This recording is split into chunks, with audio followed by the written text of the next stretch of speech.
கோட்டை ரயில் நிலையத்தின் நவீனமயமாக்கலுக்கான விடயங்களை அமைச்சர் இதன்போது ஆராய்ந்தார்.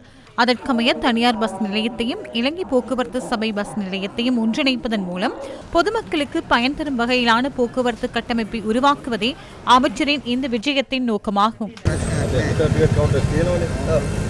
இதன்போது லஞ்ச ஊழல் மற்றும் வீண் விரயத்திற்கு எதிரான பிரஜைகள் சக்தி அமைப்பின் தலைவர் ஜாமுனி காமந்த துஷார அங்கு வருகை தந்ததுடன் அமைச்சருடன் வாக்குவாதத்தில் ஈடுபட்டார். இதனை அடுத்து அமைச்சர் விமல் ரத்நாயக்க ஊடகங்களுக்கு கருத்து தெரிவித்தார்.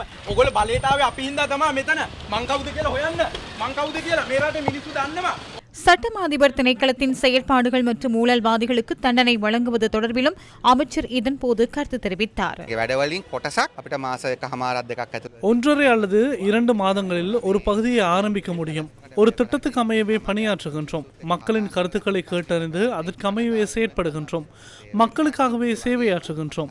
அதே போன்று எம் அனைவருக்கும் ஒழுக்கம் ஒன்று இருக்க வேண்டும். உலகில் உள்ள சிறந்த விடயமாக இருந்தாலும் அதனை கூறுவதற்கு ஒரு முறைமை இருக்கிறது, கதைப்பதற்கான இடமும் இருக்கிறது.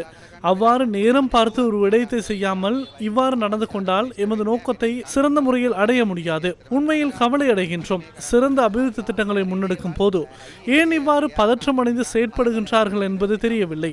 மக்களுக்கு எதிரானவர்களுக்கே இந்த கருத்துக்களை தெரிவித்தேன். மிக்க நன்றி.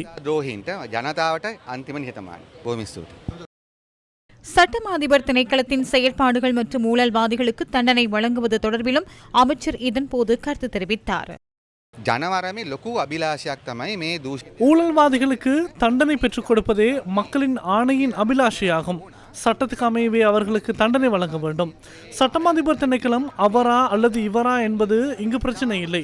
மிகவும் பயங்கரமான ஊழல்வாதிகளின் ஃபைல்களை பாதுகாத்து சிறந்த அதிகாரிகளும் சட்டமாதிபர் திணைக்களத்தில் இருக்கின்றனர். அவர்களின்றி வழக்கு விசாரணையை முன்கொண்டு செல்ல முடியாது. 2015ஆம் ஆண்டு காலப்பகுதியில் தாக்கல் செய்யப்பட்ட வழக்குகளே இவை. நாமல் ராஜபக்சேக்கு எதிரான வழக்கும் 2015ஆம் ஆண்டில் அல்லவா தாக்கல் செய்யப்பட்டது. அதனை அவரே கூறியுள்ளார் அல்லவா. 2020 மற்றும் 2021ஆம் ஆண்டுகளில் நாமலால் பாரிய அளவில் திருட்டில் ஈடுபட முடியவில்லை. எனவே சட்டமாதிபர் திணைக்களம் பாரிய சேவைகளை முன்னெடுத்துள்ளது. அதே போன்று பிரச்சனை ஒன்றும் இருக்கிறது. அதன் தலைவர்கள் அபிலாஷைகளை புரிந்து கொண்டு அதற்கமைய மாற்றம் அடைந்துள்ளார்களா என்ற கேள்வியும் எழுகிறது. உதாரணத்துக்கு எடுத்துக்கொண்டால் ரயில்வே திணைக்களமும் அவ்வாறே செயற்பட்டது. ரயில்வே திணைக்களமும் கடந்த காலங்களில் அவ்வாறே செயற்பட்டது. இதனால் ரயில்வே திணைக்களங்களுக்கு எதிராகவும் நடவடிக்கை எடுக்க வேண்டியிருந்தது. சில தீர்மானங்களை எடுத்தோம், சில தலைவர்களை மாற்றினோம்.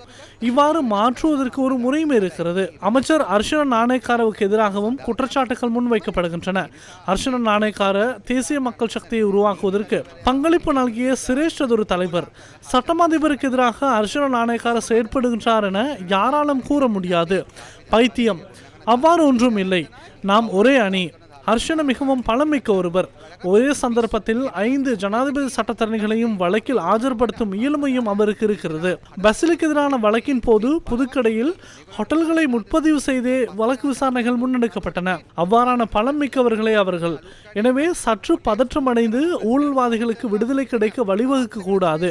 எனவே மக்களின் அபிலாஷைகளை உணர்ந்து சட்டமாதிபர் திணைக்களத்தின் உயர் அதிகாரிகள் செயற்படுவார்கள் என நினைக்கின்றேன். முன்னெடுக்கப்படும் கலந்துரையாடல் சிறப்பாக அமைந்துள்ளது என நினைக்கின்றேன். அரசாங்கத்துக்கும் சட்டத்தரணிகளுக்கும் அரசாங்கத்துக்கும் நீதிமன்ற கட்டமைப்புக்கும் இடையில் முரண்பாட்டை தோற்றுவிப்பதே சிலரின் தேவையாக மாறியுள்ளது. அந்த கயிற்றை நாம் உண்ணப்போவதில்லை.